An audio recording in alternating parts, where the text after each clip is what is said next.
آپ کو بھی ہے رانا صاحب، پتہ مجھے بھی اور پتہ اور بہت سارے لوگوں کو ہے کہ کون کیا کہا کرتا تھا. بالکل پتہ ہے، بالکل پتہ ہے کہ کون کیا کہتا تھا اور کس کا کیا تعلق تھا. جی اچھا رانا صاحب، اب ایک اور ایشو ہے اور وہ یہ ہے کہ سیاست کے اندر بھی اس کے بعد ہلچل ہونے والی ہے، کیونکہ جو آئی ایس پی آر کی پریس ریلیز ہے نا، اس کے اینڈ کی 2 lines those are very important, کیونکہ جہاں جہاں سیاست کے اندر مداخلت ہوئی مخصوص سیاسی جماعت کا یا مخصوص سیاسی تھاٹ کے ساتھ مل کے، جو آبویسلی پی ٹی آئی کی طرف اشارہ ہے، تو وہ والی چیزیں ابھی انویسٹیگیشن ہو رہی ہے ان کے حوالے سے، وہ ان پروسیس ہے یا ان کے کیسز چل رہے ہیں. سو رانا صاحب، پاکستان تحریک انصاف کے کیا مزید برے دن آنے والے ہیں اس کے بعد؟ دیکھیں جی، برے دن کہیں یا آپ اچھے دن کہیں، لیکن میرا اندازہ ہے، کوئی میری انفارمیشن نہیں ہے، میرا اندازہ ہے کہ جو 9 مئی کے واقعات ہیں اور اس سے پہلے جو ایک لانگ مارچ ہوا تھا جب آرمی چیف کی تعیناتی ہونی تھی، یہ ایسے واقعات ہیں، وہ لانگ مارچ اور یہ 9 مئی. تو ان میں جو ہے وہ فیض حمید صاحب کا بہت عمل دخل تھا، اور پی ٹی آئی کی جو لیڈرشپ ہے ٹاپ لیول کی، وہ فیض حمید صاحب کے ساتھ ان واقعات کے اوپر جو ہے وہ ان کے ساتھ رابطے میں تھی، اور فیض حمید صاحب ہی شاید اس لانگ مارچ کے بھی جو ہے وہ ڈائریکٹر تھے، اور 9 مئی کے واقعات میں بھی ان کا ہاتھ تھا. تو اگر وہ پروسیکیوشن ہوتی ہے فیض حمید صاحب کے خلاف، ان الزامات میں کیس چلتا ہے، تو لازمی بات ہے کہ ان کے ساتھ جو سیاستدان ملوث تھے ان کو بھی وہ ایکوز کے طور پہ جو ہے وہ پروسیکیوٹ کیا جائے گا. سو اس حوالے سے سٹیٹ بنے گا پروسیکیوشن کے اندر، جو کیس کے اندر جائیں گے وہ سٹیٹ کی طرف سے کیس کیا جائے گا رانا صاحب؟ جی نہیں، یہ جو آپ پریس ریلیز کا حوالہ دے رہے ہیں، اس میں اس میں آلریڈی انویسٹیگیشن ہو رہی ہے. یس آف کورس، اس میں آلریڈی انویسٹیگیشن ہو رہی ہے، اور وہ انویسٹیگیشن جو ہے وہ اس میں جو چیزیں سامنے آئیں گی تو اس کے مطابق جو ہے وہ کیس جو ہے وہ فائل ہوگا. اور میری انڈرسٹینڈنگ یہ ہے کہ شاید وہ کیس جو ہے وہ ملٹری کورٹ میں ہی جائے. عمران خان صاحب کا کیس ملٹری کورٹ میں جائے گا؟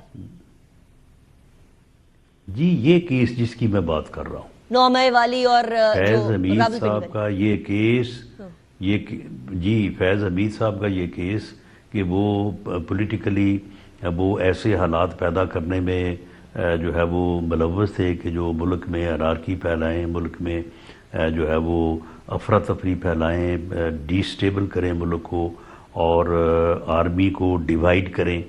اور 9 مئی کے واقعات جو ہیں ان کے پیچھے پس پردہ جو عوامل تھے، اور جو لانگ مارچ ہوا تھا نومبر 2022 میں، تو اس میں اگر وہ ملوث ہیں تو ان کے ساتھ تو ان کا کیس تو ظاہر ہے کہ ملٹری کورٹ میں چلے گا. تو ان کے ساتھ اگر کوئی پرائیویٹ لوگ ملوث ہیں، سیاستدان یا کوئی سیاسی جماعت ہے، تو ان کا کیس بھی جو ہے وہ ان کے ساتھ پھر اسی عدالت میں جو ہے وہ ٹرائل ہوگا. لیکن اس بات پر کہ کسی سیاسی جماعت یا کسی سیاسی فریق کا کیس جو ہے وہ ملٹری کورٹ میں چلے، رانا صاحب یہ آپ کو اور پیپلز پارٹی کو قبول ہوگا، کنسیڈرنگ کہ آپ لوگ چارٹر آف ڈیموکریسی اور جمہوریت کی بات کرتے ہیں؟ نہیں، تو چارٹر آف ڈیموکریسی جو ہے وہ اس بات کی اجازت دیتا ہے کہ کوئی آدمی جو ہے وہ آرمی کا حصہ ہوتے ہوئے جو ہے وہ آرمی کو ڈیوائیڈ کرنے کی کوشش کرے، یا ملک میں میں تو آرمی والی بات نہیں کری رانا صاحب، انارکی پھیلائے اور عمران خان صاحب ڈی اور کرے ملک کو. جی، اگر کوئی آرمی اگر اس بات کی اجازت چارٹر آف ڈیموکریسی نہیں دیتا، اور یہ ایک آفینس ہے، اور آرمی کا کوئی آفیسر جو ہے وہ اس میں ملوث ہے، تو اس کے ساتھ اگر کوئی سیولین ملوث ہے تو یہ لا ہے، یہ آرمی ایکٹ میں درج ہے، یہ قانون ہے کہ اگر کوئی سیولین ساتھ ملوث ہوگے تو وہ اس کے ساتھ پروسیکیوٹ ہوں گے. رائٹ. اچھا رانا صاحب، یہ بھی بتا دیجئے گا کہ ملاقاتوں کا سلسلہ تو اب بند ہو گیا یا ابھی بھی پاسبلٹی ہو سکتی ہے؟ اور پی ٹی آئی کے جو سی ایم ہیں، جن کا طریقہ کار آپ نے شروع سے دیکھا تھا لیکن اب وہ تھوڑے دھیمے مزاج میں نظر آ رہے ہیں، ان کے لیے آنے والے وقتوں میں کیا ہوگا؟ کیا کوئی گورنر راج لگ رہا ہے، نہیں لگ رہا ہے، یہی کوآپریٹ کریں گے؟ what is going to happen there؟ دیکھیں، جہاں تک ملاقاتوں کا معاملہ ہے تو ملاقاتیں اگر وہ ان اکارڈنس ود لا کریں، قانون کے دائرے میں رہتے ہوئے کریں، اور ملاقات صرف ملاقات کے لیے ہی کریں، نہ کہ وہ میسیجنگ کے لیے کریں، اور میسیجنگ جو ہے وہ ملک میں افراتفری اور انارکی پھیلانے کے لیے ہوں. تو اگر وہ ان اکارڈنس ود لا کریں تو بالکل ملاقات ہونی چاہیے. میں خود اس بات کا حامی ہوں، اور حکومت کو بھی اس بارے میں قطعاً کوئی جو ہے وہ اعتراض نہیں ہوگا. وہ جو ان کا طریقہ کار ہے اس کے مطابق وہ لیکن رانا صاحب ایسا ہوتا نہیں ہے تو نہ ہی جہاں تک سمجھے گورنر نا. راج کا معاملہ ہے، نہیں پھر اگر وہ نہیں کرتے تو پھر یہ ان کا قصور ہے نا. پھر اٹ مینس کہ وہ ملاقات کرنے نہیں چاہتے. اب یہ جو عظما خان صاحبہ کی ملاقات ہوئی ہے تو اس کے بعد انہوں نے جو کیا ہے تو یہ تو پھر نہ کرنے والی بات تھی نا. جبکہ ان کو ملاقات سے پہلے ان کو ریکویسٹ کی گئی تھی کہ جی آپ ملاقات کریں اور اس کے بعد آپ یہ کام نہ کیجیے گا، تاکہ آپ کا بھی اور اس کے بعد اوروں کا بھی جو ہے وہ ملاقات یہ کا ریکویسٹ راستہ جو کس ہے نے نا کی تھی وہ عظما خان صاحبہ کھلا سے رہے. رانا صاحب؟ یہ ریکویسٹ یہ سپرنٹینڈنٹ جیل نے کی تھی. سپرنٹینڈنٹ جیل کا اختیار ہے نا.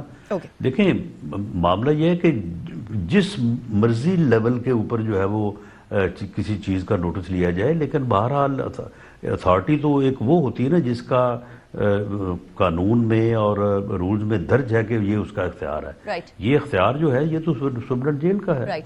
اور رانا صاحب گورنر رول کے پی کے حالات؟ جی کے پی کے حالات، اگر کے پی کے کی گورنمنٹ چیف منسٹر کے پی کے اگر دو چیزوں میں حائل نہ ہوئے تو میں پوری جو ہے وہ یقین سے کہہ سکتا ہوں کہ کوئی گورنر راج جو ہے وہ نہیں لگے گا. لیکن اگر وہ ان دو چیزوں میں ملوث ہوئے تو پھر انہیں کوئی نہیں جو ہے وہ بچا سکتا. پھر گورنر راج جو ہے وہ پھر لگے گا. وہ دو چیزیں کیا ہیں؟ ایک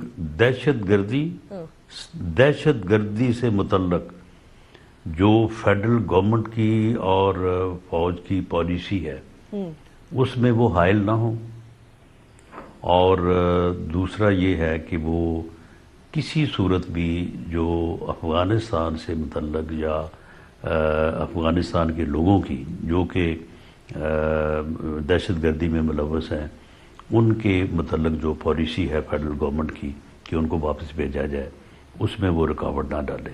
اگر وہ یہ کام نہ کریں، دہشت گردی میں جو ہے وہ فیسیلیٹیشن نہ کریں، اور فیڈرل کی جو گورنمنٹ کی جو پالیسی ہے اس میں حائل نہ ہوں، تو باقی یہ بیان شیان دیتے رہیں، باقی سارے معاملات وہ کرتے رہیں تو یہ ٹالریٹ کیے جا سکتے ہیں. لیکن اگر انہوں نے اس چیز میں رکاوٹ بنے وہ تو پھر یہ مشکل ہو جائے گا. رانا صاحب ایک بات آخری مجھے کنفرم کر دیجیے گا، چاہے وہ دھرنا دے اور احتجاج کرے اور اسلام آباد کی طرف آئیں وہ بھی قبول ہوگا اگر یہ دو چیزیں ان دو چیزوں میں حائل نہ ہو تو؟ نہیں، اسلام آباد کی طرف انہیں نہیں آنے دیا جائے گا. Got it. Thank you. اسلام آباد کی طرف جو ہے وہ انہیں آنے سے روکا جائے گا. Understandable. Thank you very much Rana Sanaullah صاحب for joining me in the program. It was a pleasure having you. اسی کے ساتھ بریک کی طرف چلتے ہیں. بریک کے بعد واپس آئیں گے. پاکستان تحریک انصاف کا موقف بھی شو میں ایڈ کریں گے. See you after the break.